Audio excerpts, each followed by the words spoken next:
That was great. Was just like one big like Sally sells seashells by the seashore. Yeah, honestly, you did a great job with that part. Yeah, very good. Dude, my favorite part was like Lady Cap was like, "Get out, actually stay," and then Nurse was like, "All right, let me just take over the whole scene. Let me just start talking." And then Lady Capulet was like, "I have regrets. Please." Yeah. Like, oh Jesus. Actually, stop talking. And then Nurse was like, "Okay, but what about my husband, though?" Okay, so we've got some explaining to do about what the scene's actually about, and then we can get into discussing. So at the beginning, Lady Capulet's like, "I want to talk to you, Juliet. Nurse, you can stay, I guess, because you are so close to Juliet, so NBD." Lady Capulet is just trying to ask, we know that she's 14, you kind of like introducing something else, and the nurse takes that as her cue to just like go off on a giant story, which is meant to be funny, like in the way that's, your grandmother might launch into a random story at like for no reason and just kind of go on and on and on. So something interesting is that we get Juliet's birthday, Lammas Eve, is July 31st, which means she shares a birthday with Harry Potter. Which is very interesting. So she is almost 14. She'll be 14 in about 2 weeks. The nurse tells this like strangely sexual story about she was weaning Juliet off of milk and onto food. And at this time, Juliet was about 2 years old. She fell and knocked her head on the ground. She fell forward and hit her head. And her husband told this joke. He's like, "Oh, you fall on your face, but you'll fall backward when you're smarter." Falling backward at the time was slang for having sex in the way that like women would traditionally be on their back, right? So inappropriate. Wow. Yeah. How would you say that to a toddler? Yeah. So it's a little messed up, obviously. And then Juliet, not knowing anything, she's just like, "Yeah, I'll be sure to do that," which makes them crack up. And the nurse still thinks about it to this day. So there's like, "Remember that weird sex joke your uncle made?" Like, "Oh, word, yeah." Yeah. Juliet and her mother are both very embarrassed by this. So they're both like, "Shut up." So the nurse eventually does shut up, which is great. So Lady Capulet then says, "Okay, so whatever. I was here to talk about marriage. Paris wants to marry you. Paris is very handsome." There was like a running theme at this time as well that like things that are beautiful are good, in the way that like God would bless you with beauty, and also because he likes you so much that he'd bless you with beauty, he'd also bless you with being intelligent, being strong, being whatever. So if you were pretty, if you were attractive, that was a sign that you were a good person, skilled, whatever. So it's like Paris is so hot. He must be a good person. Must be great. We hear that Juliet is not super thinking about marriage yet. Of course, she's only 13, but she will do what her mother wants and talk to Paris, at least at this party coming up. And she will just kind of do as she's asked for now. Talk to Paris, see what happens, not making any promises. And then the nurse, of course, just can't help herself and makes another sex joke. So the mom tells this beautiful speech about how he's like a book and etc. By having Paris, you'll make yourself no less. Like you will be improved if you are with Paris. And the nurse says, "No less, nay, bigger. Women grow by men in the way that women grow when they become pregnant after being with men." Everything is settled. The scene could have been an email, and then I'll exit. Imagine this is added in the end. Or just like a group text. This could have been a group pigeon. Yeah. You could have sent out a flock of pigeons. It's like, all right, you go. All right, there we go. It's definitely sketch comedy. This is him going one for the crowd. I did find it hilarious how the nurse kept repeating the punchline of her story. And then she said, "I." Am I right? He said, "I." That's actually so authentic. Yeah. This is how most old people speak. Yeah, the whole vibe of this scene is very relatable, where an older relative or someone who's close to the family tells a really embarrassing story you've heard a million times, and you're like, "Please shut up. Please do not." Yeah, and like the first line doesn't get the like people don't they don't get the laugh they want, so they keep saying the punchline like we didn't laugh because we just don't want to. Did you hear it? Like, oh, did you hear? Oh, you need me to start at the beginning. Oh, she has no chill. She compares the bump to a young cockerel stone, which means a rooster's testicle. She that is what that means. Something normal. What are you trying to say? No, like this is very much the raunchy nurse archetype, like the raunchy servant lady who's just all sex jokes all the time. It's like, why do you even know what that looks like? I mean, why are you so intimately connected with that world? But well, the nurse is a mess. We established that. The nurse is real horny. Okay, the nurse is a horny mess, and Juliet's like, maybe Paris, maybe. Yeah. Maybe. That is the basics. That's a good summary.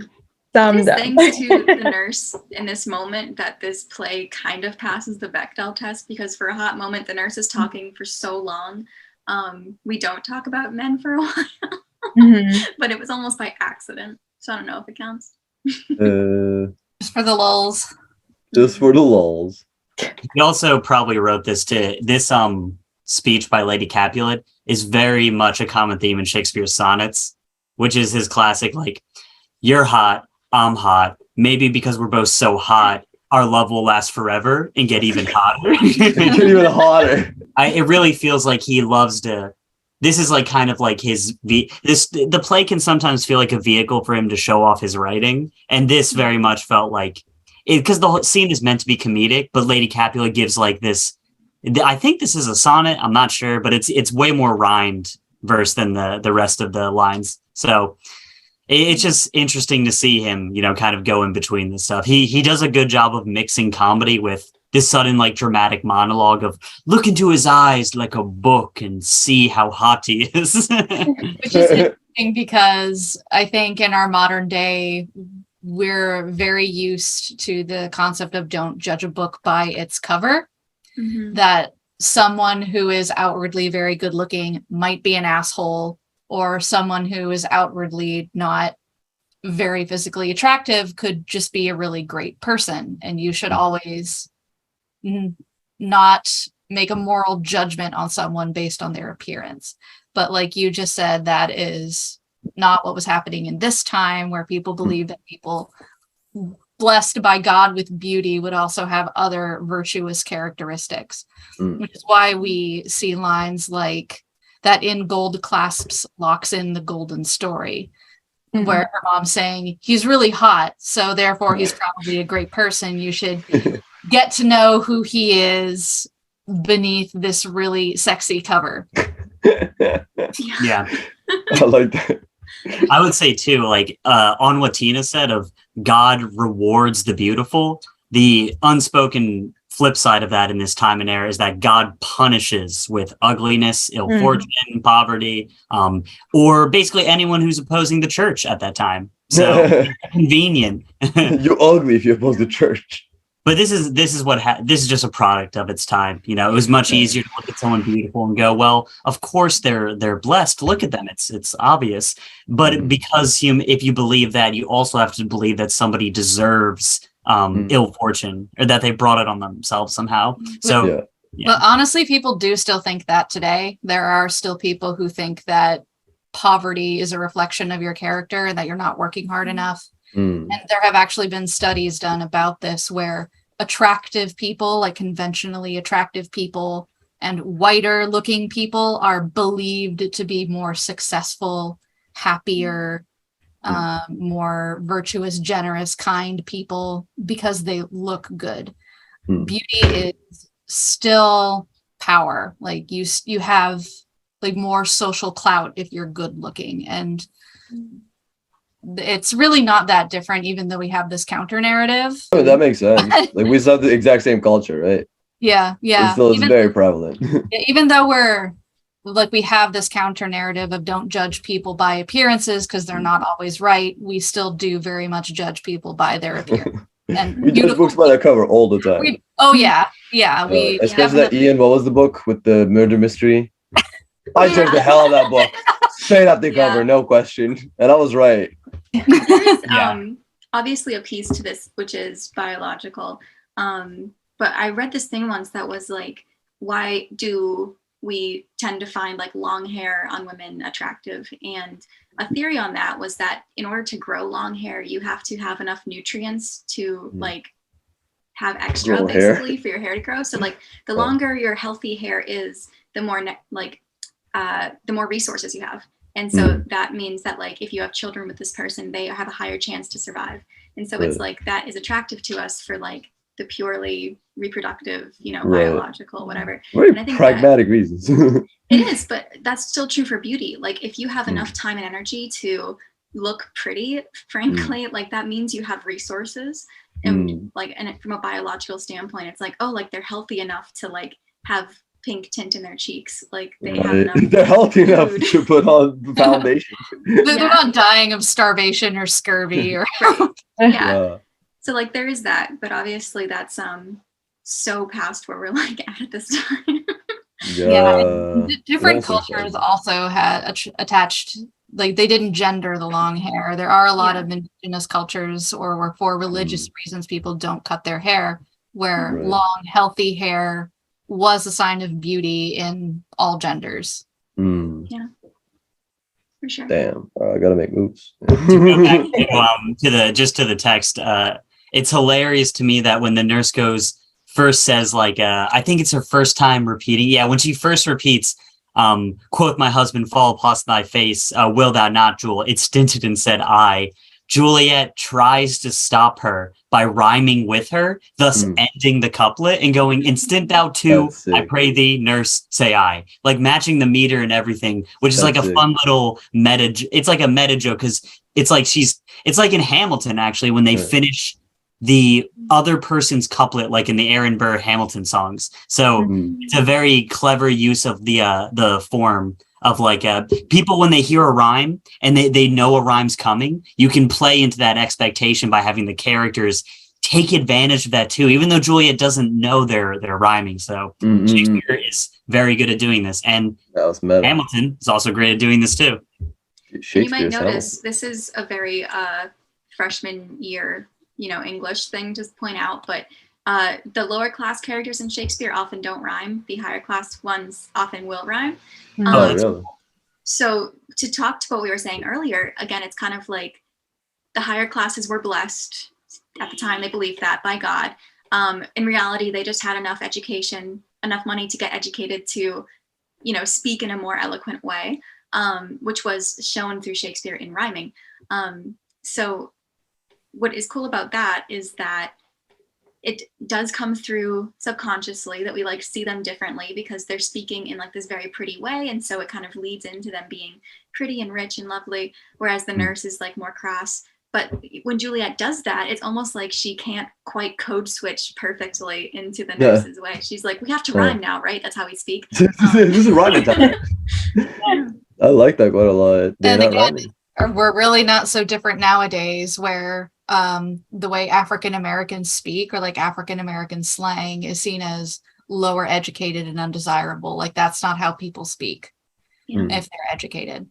Or the stereotypical Southern accent, where you're trying to do an impersonation of a rural redneck uneducated person.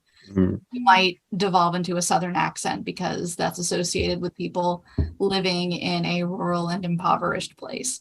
Right. So again, we're not really that different, where accent is an indicator of education and wealth and socioeconomic background and even race. I do wish though, like the sorry to try you, but I do wish the super upper class of this period would speak like these people. I just imagine that Elon Musk gets up, it's like electric cars, looking far. That would be amazing. I miss this like poshy, ridiculous society that is portrayed in like these old school plays. Now they're just kind of dudes. Like Bill Gates is like, oh yeah, I like computers and I wear shorts. Like, I want to be some like eccentric, That's true. They are in these plays, they are shown to be more, they're portrayed as more like noble, I guess, because they're the nobility. Nowadays, modern storytelling usually is trying to put everyone on an equal playing field. Like, if you make your king in your fantasy story nowadays like an actual perfect godlike human,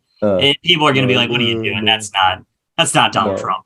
No, but the king reads like manga and everything. You're like, all right, he's one of the homies. Right? Oh, yeah. I mean, Japanese storytelling. Honestly, I could do a whole episode on Japanese storytelling because its tropes are so much more different than ours. It's very interesting, but that is facts. And usually kind of dumb. Kind of like sorry to disrespect the whole culture. No, you can say that about some of our tropes too. That 100%, they're also dumb. Like, look at all the the Hallmark movies that come out that are pumped out like by the millions, where it's Christmas and a recently widowed handsome father with one single son that he loves bumps into the beautiful supermodel actress with a heart of gold and also a mysteriously widowed husband. And and then that story times a million. That's like all the isekai that come out every single fucking year. Yeah. And people eat it up, bro. I'd like to separate in that rom-coms from Hallmark movies. Sure, yeah. Not all. I didn't mean to slander all rom-coms, but Hallmark, they usually do the rom-com, right? Or just rom. Like, I would say most of the Hallmark movies you're describing are rom-coms, but not all rom-coms are as bad as a Hallmark movie. Oh my. I was firing from the hip. Yeah. You were spraying. I like that. To bring it back a bit to accents, it's something that I find really interesting. And I think it's kind of funny when you look at it from third person and see how many like space aliens happen to have an American or British accent. And I know that the movies are in English, so that's there. But I had a thought a long time ago, like, what if we meet this space king in like Star Wars or something, very regal, all the stops, they look like Padme, but they come out with like a harsh lower class Boston accent, but they're like the king. And it's like, we could never see that, but they come out with like received pronunciation British English, and we're like, that makes sense. But I mean, but in Star Wars there were the Chinese ones, which were kind of uncomfortable. That's true. There were a lot of unintentional and maybe debatably intentional ethnic stereotyping. I think debatably intentional. It is very, very debatable, very, very intentional. Well, I just think it would be cool to twist it and take the accents that we see as lower class and then switch it and then, But, Logan had a whole rant about this last time about how American English is closer to older forms of the English language, and some isolated communities that are mocked in this hemisphere actually have a more accurate form of the language because they're from the colonial times. Like the French spoken in Canada is so different from modern French. He was saying Southern accent was what Shakespeare is actually closest to Shakespeare, right? Yeah. That's amazing. Yeah. So I would love to see a whole entire Shakespeare play spoken in a Southern accent. Yeah, I think if you want to play with that the most, like Tina's saying, with dialect tropes, the best thing to do is do what Shakespeare did and change the writing and the prose itself, because dialect is informed not just by your accent, but by what you're saying. And I think you can make a Southern accent, the same person, sound both really smart by having them read Shakespeare, and then really dumb by having them read any poem by Rudy Kapoor. Oh my. We're going hard. I like that. Woo, spill the tea. Also, I mean, the first line from Juliet was "How now," which I've only heard in context of "How now, brown cow." I was gonna say Dr. Seuss. No, that gives me good Southern vibe. Yeah. How now? Who calls? Who calls? But going back to the accent alien thing, Futurama, bro. That's true. Martians, the Asian people that occupied Mars, like bought Mars, are functionally Texans, and the original Martians are Native Americans. Yep. And I'm trying to think. There were many other. Oh yeah, like the aliens who tried to start the pizza place. Oh yeah, they're Italian. Yeah. Yo. There were the Irish ones. I can't remember so well right. Oh yeah, the blob monsters. Oh yeah. Which are basically Bostonians, actually. Yeah. Yeah, there's a word for that, and it's called coding, and it happens a lot in genre fiction, especially noticeable, where people are drawing inspiration from real ethnic communities of people, but sometimes they're not aware that they're doing it. So that's how you end up with these insensitive ethnic stereotypes. And sometimes people know exactly what they're doing, and they lean in and they do it to make a joke. Yeah. But that, I think that is the official term for the literary devices, coding. I like that. That things are racially coded, where you see an alien with tentacles on their head, that's coding for African American hairstyles like braiding and dreadlocks. Or those aliens in Star Wars that are speaking in the Chinese accents, that's coding for Chinese businessmen. There's that one character in the Star Wars prequels who had the big nose and was only interested in money. That's coding for a Jewish person. Coding for a Jewish person, yo. So it happens, and it's not always pretty, since people, like in writing, they use this archetypal communicative language, like, oh, this person with this characteristics is an ethnic stereotype that people can immediately recognize. It's like a storytelling shorthand. They don't always examine where those stereotypes come from and if they're harmful. Yeah, but sometimes, like, bro, did you watch your own movie, bro? Like, come on. I think one way you can solve this, maybe, and this obviously isn't a guaranteed solution, but having a diversity of dialects and accents usually is a good way to not make it seem like you're saying this accent is for rich, powerful people, and this accent is for poor. Like Shakespeare gets a pass on this because he's doing it on such a crazy technical level, like switching between prose and verse for the lines of his characters. But he is still saying, like, prose is the weaker form, I'm better at verse, and I say prettier things in verse. And not only do these characters speak in the less pretty form, they also just make dick jokes. Like, he doesn't make dick jokes with his sonnets because he knows he's trying to give him with a beautiful, oh, Agatha. Agatha is back. Shakespeare's Agatha. Yes. Then in Shakespeare, the ethnic coding is in the way they speak. Well, I mean, it probably is ethnic, but it's coding. Yeah, I don't know. Like the whatever ethnicity or class, but like whatever coding is in the language. Yeah. And it could have been hilarious if he had done sonnets making fun of his making the dick jokes there. But a few. He did, yeah, but not like this monologue by Lady Capulet. Yeah.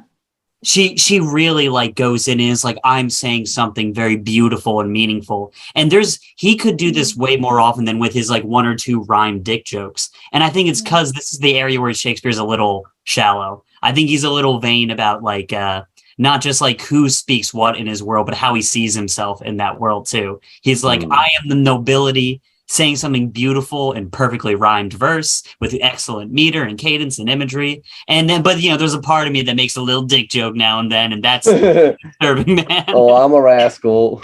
Well, the nobility was his patrons. Like, he did have wealthy patrons. Yeah. So he probably would have gotten in trouble if he didn't portray the nobility as very erudite and pretty, virtuous, etc. Yeah, I wonder if he would have, if he had all the money in the world, if he would have had the nobility acting crudely.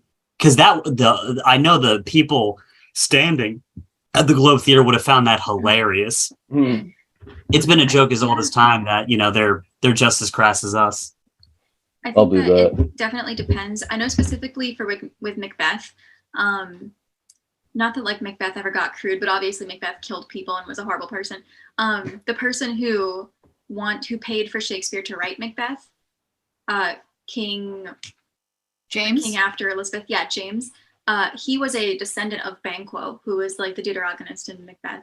And so Banquo comes out looking beautiful and perfect and lovely, and he's like he wins in the end, basically, and like Macbeth looks terrible. So it's like Macbeth is allowed to be a bad person because he is not the great-great-grandfather of my boss.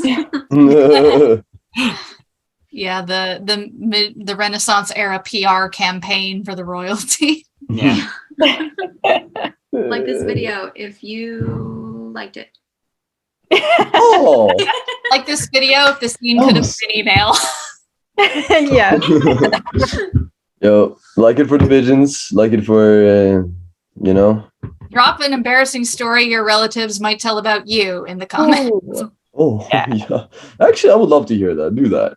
Please do. Write it in prose or whatever we do. Write a sonnet about it. Write a song about it. Bonus points in verse. Say it in an accent. See how they feel. Go crazy.